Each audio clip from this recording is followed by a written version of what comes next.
You've probably heard a lot of talks about how spiritual seeking is counterproductive, but you still feel confused about now what do you do? In this talk, I aim to unravel this confusion. Stick around till the end, where I'm going to explore the key to unlocking enlightenment without seeking. There's a Zen story that beautifully points to the paradox of spiritual seeking. A Zen student goes to a temple and asks, how long will it take to gain enlightenment? 10 years, says the Zen master.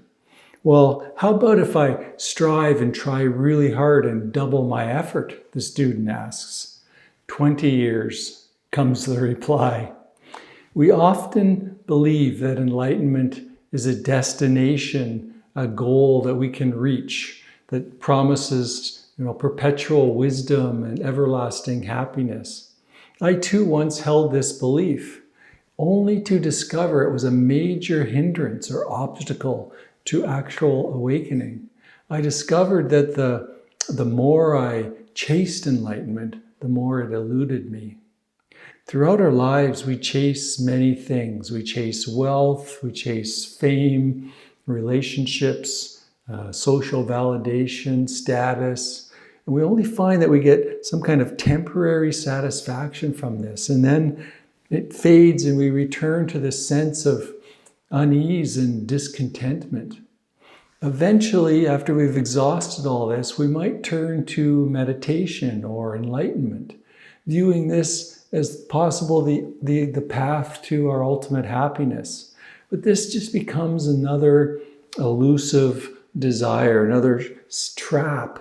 It's a trap set by the ego seeking fulfillment in the world, in worldly pursuits. Eventually, the idea of a person seeking enlightenment starts to fade, and this is key.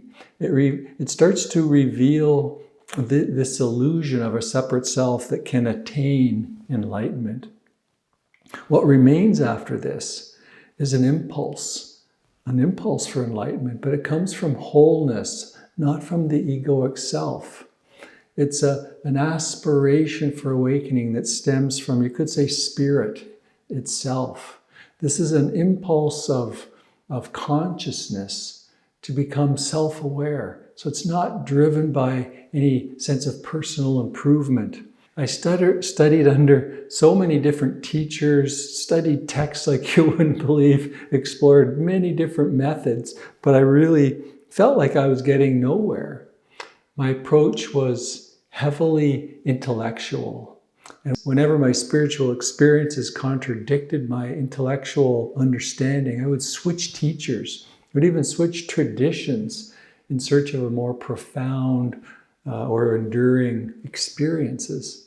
I lived among monks. I went to countless meditation retreats. I traveled around the world looking for new teachers. Yet I failed to see that I was kind of trapped by this idealized notion of enlightenment, was still bound by my egoic self.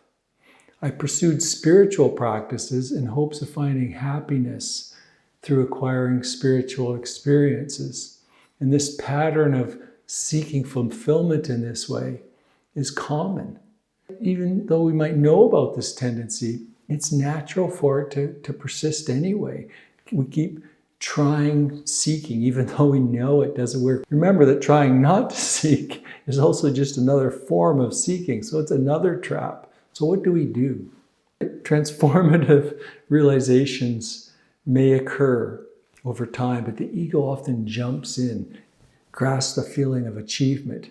And it's crucial to realize that these realizations are meaningful only in terms of how much of the ego gets let go of.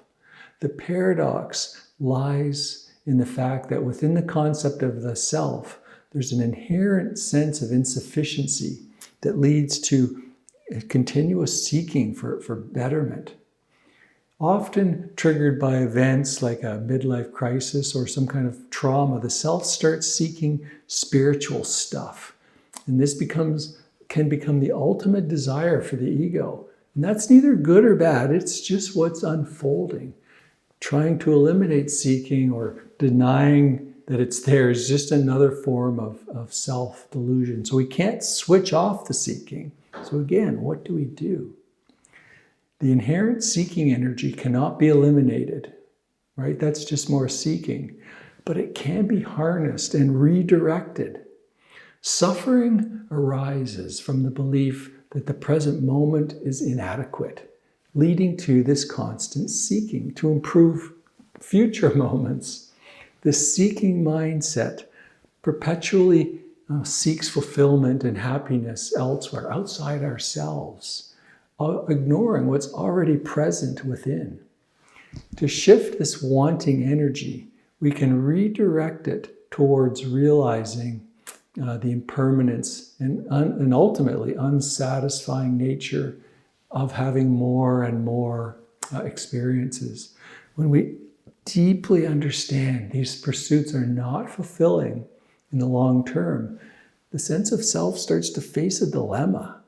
The seeker within us acknowledges that fulfillment cannot be found through new experiences, even spiritual experiences, but it's uncertain about what to do next. When one truly comprehends this, there's a natural cessation of seeking.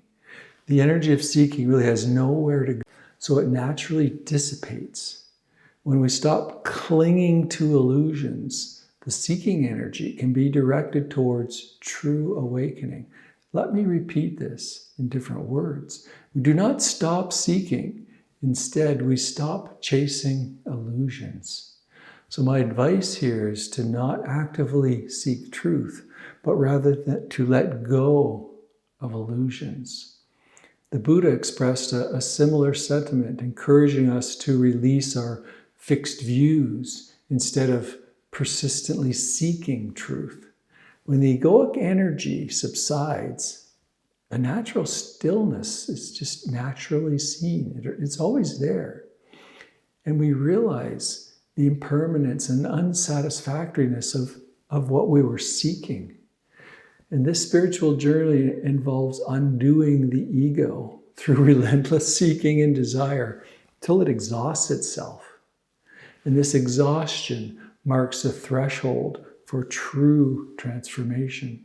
Surrendering to this process leads to authentic awakening and a stepping into the unknown, which the ego and the seeker fear, as it signifies its disillusion, its end. There's a story of a young man searching for enlightenment, and he comes across a wise teacher. The young man asks the teacher, "How can I find enlightenment?" The teacher replies, "Enlightenment is like the sun. It is always shining, but sometimes clouds get in the way and we cannot see it. If you want to see the sun, you must first learn to clear away the clouds." This is profound. Clearing away the clouds, letting go of the illusions, means letting go. It is challenging as it confronts the ego's core identity, which is tied always to seeking and wanting a better future.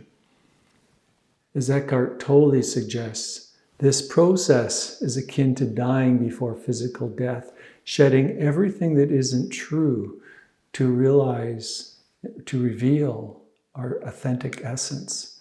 It's about deconstructing ourselves down to nothing and leaving only truth. And truth is not something you actively find, but it's something that it's more like you stumble upon it when you let go of illusions, let go of more and more of the egoic self. The culmination of seeking is the realization that what you are looking for is always and already there within you. Like the sun is always there, but it's simply blocked by the clouds. It's challenging for the ego to accept this truth, as it requires a deep realization rather than a mere intellectual understanding. And the ego will resist, believing that it can attain eternal bliss through better worldly experiences. However, This perpetuates the seeking game, goes against the law of impermanence as well, because nothing that's attained can last forever. When we end the search for external fulfillment, we discover peace and fulfillment in the present moment. Everything unfolds as a mysterious interplay of events, perceptions, memories, and thoughts. So the key to unlocking enlightenment is not to achieve it as a goal, but to make it a way of life by being truly present and letting go of illusions.